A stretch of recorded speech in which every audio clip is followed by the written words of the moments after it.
Hello boys and girls, ケニー3.0カメラチャーということで始まりました。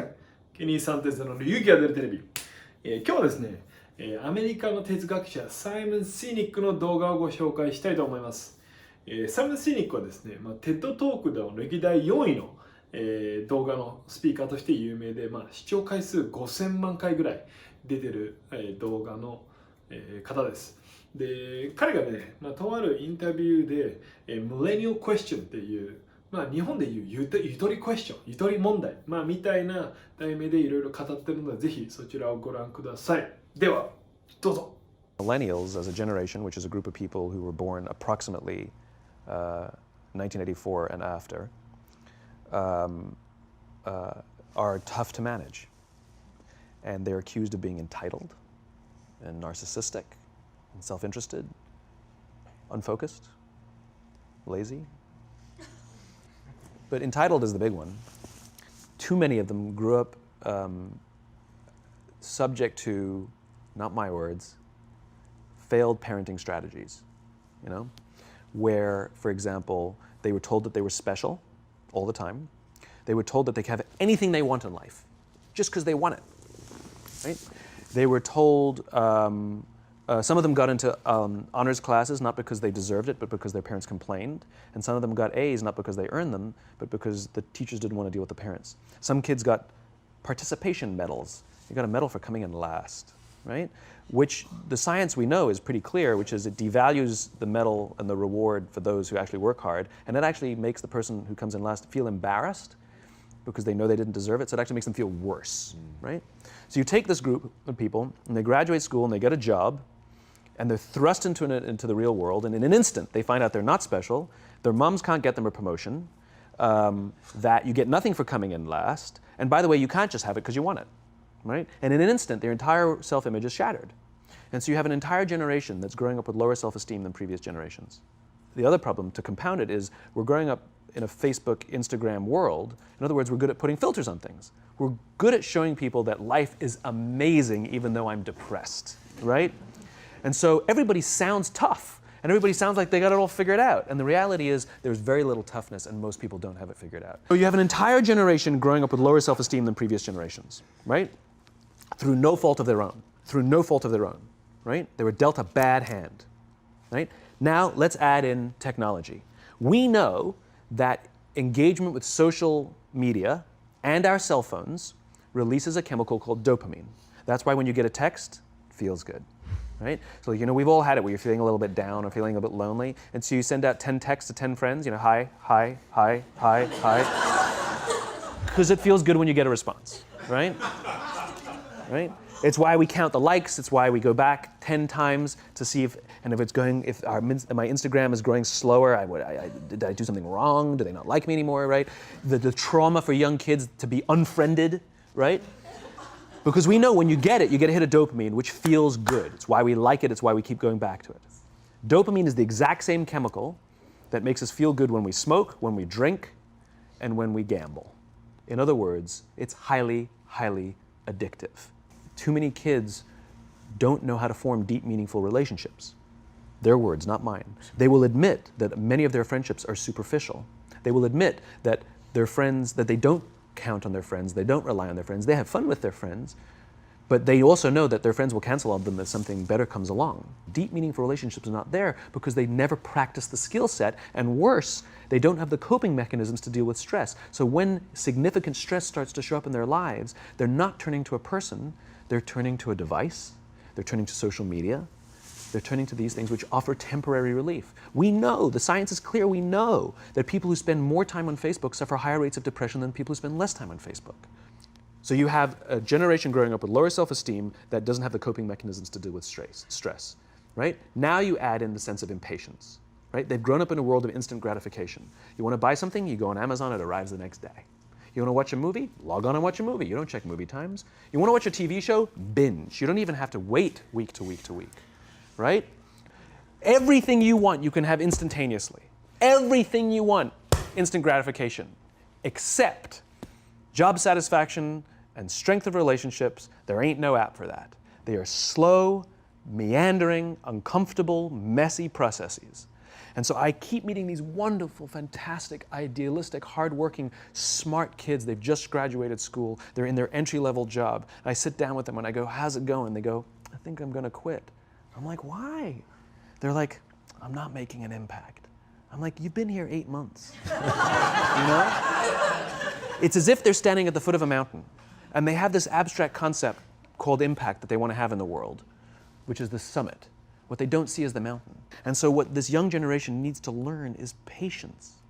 That some things that really, really matter, like love, or job fulfillment, joy, love of life, self-confidence, a skill set, any of these things, all of these things take time. The worst case scenario is we're seeing an increase in suicide rates. We're seeing an increase in this generation. We're seeing an increase in accidental deaths due to drug overdoses. We're seeing more and more kids drop out of school or take leaves of absence due to depression. Unheard of. These are all, this is really bad. The best case scenario, those are all bad cases, right? The best case scenario is you'll have an entire population growing up and going through life and just never really finding joy. They'll never really find deep fulfillment in work or in life. They'll just waft through life and it'll be just, it's fine. How's your job? It's fine. The same as yesterday. How's your relationship? It's fine. Which leads me to the fourth point, which is environment. Which is we're taking this amazing group of young, fantastic kids who are just dealt a bad hand. It's no fault of their own. And we put them in corporate environments that care more about the numbers than they do about the kids. They care more about the short-term gains than the long-term life of this young human being. We care more about the year than the lifetime, right? And so we are putting them in corporate environments that aren't helping them build their confidence, that aren't helping them learn the skills of cooperation, that aren't helping them overcome the challenges of a digital world and finding more balance, that isn't helping them overcome the need to have instant gratification and teach them the joys and impact and the fulfillment you get from working hard on something for a long time that cannot be done in a month or even in a year. And so we're thrusting to them in corporate environments, and the worst part about it is they think it's them. They blame themselves. They think it's them who can't deal. And so it makes it all worse. It's not. I'm here to tell them it's not them. It's the corporations, it's the corporate environments, it's the total lack of good leadership in our world today that is making them feel the way they do. Thank you very much, Simon. でね、この動画でね、伝えたいことは大きく2つあります。1つは、あなただけじゃない。You are not alone. いろんな20代、30代の、ゆとりの方々に相談を受けるんですけど、やっぱみんな同じようなことを考えている。あなただけじゃない。そこをまずちょっと、認識してほしいなと。でもうあなただけじゃないし、日本中でも起こってるし、アメリカでも起こってるし、先進国いろんなことでこれが起きています。なんでね、俺根性なしだしなとか、いやもう俺もう怖くてもうやる気全然ないんですみたいな。とか俺スマホ依存症でもうインスタチェックしないといけないんでこんな自分が嫌なみたいなことを思っててもぜひね自分を責めないでください。あなただけではない。はい、You are not alone です。で、2つ目のポイントは会社を頼ってもしょうがない。はい、イコール転職しても多分同じようなことが起きるよと思ってます。サイモンが言ってたようにやっぱこの売上利益今月の目標達成みたいな基本的に日本の会社ってそういうアメリカもそうなんですけど日本の会社はもう特にそれが強いと思うんですよね。私アメリカのシリコンバレー、サンフランシスコに7年ぐらい住んでたんですけど、日本の方が圧倒的にこの目標達成の文化が強いです。なんで、この目標達成が全て利益が全てみたいな、今の現状になっているうちはそこはあまり改善されないのかなと思っています。でこの、利益ベースはしょうがないわけであって、今までやっぱ昭和、戦後とか日本何もなかったわけですから、その中でやっぱサバイバルフェーズだったわけですね。もう食っていけないから売り上げをまずとりあえず上げろみたいな。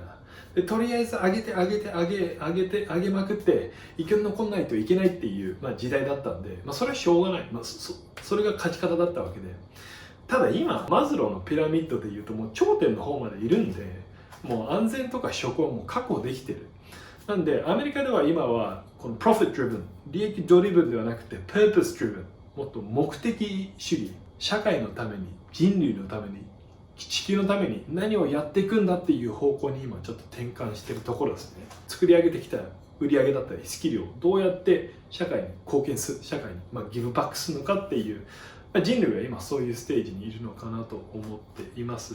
ただ日本はまだ売上主義というか、売上を上げて安定する、これが幸せだみたいな、なんかこの考えがまだ結構残ってるなと思ってるんで、このマインドセットを根本的から変えないと、社会全体がですね変えないと今のこの状況は脱却できないのかなと思っています。じゃあ会社頼れないんだったらどうすりゃいいんだよと、思ってるあなた、ここがね私のもう最後のアドバイスになります。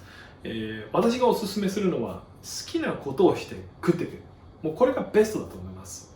そんな難しい話じゃなくて、例えば料理が好きだったら、作り置きサービスとかに登録して週末誰かの家に 2,3 時間行って料理してお金をもらうとか、あとはなんかもうアウトドア好きで体力あるぜとかだったらUber Eats とかに登録して稼いでいくとか、今この世の中テクノロジーのおかげで結構誰でも気軽に稼げる、こういう時代になってるわけで、やってみたら意外に簡単で、何これいいじゃん、なんか1日で1万円ぐらい稼げるし、自分で好きなことをして稼げるっていう状況になったら心にゆとりも生まれますし、あとは会社との交渉、今まで会社自分みたいな感じで足元見られたかもしれないですけど、自分でいや別に会社いらねえしなと思ったらもうより対等な立場で交渉できるので、それは条件面であったり仕事の内容だったり、よりいい交渉ができると思うんですよね。あと転職するってことになっても自分がね稼げる能力って持ってると思っていたら、足元見られず交渉できるんで、心のゆとりができる転職ができるんじゃないかと思います。私は人を笑顔にしたいんで、夢を叶えるためにこの YouTube チャンネルをやっています。ということで、今日の動画、少しでもねいいねと思ったら、いいねボタンお願いします。あとまだまだね自分も試験的にこのチャンネルやってるので、こうやってこの方がもっといいよとかいうコメントがあったらぜひお願いします。では Thank you very much for watching. See ya!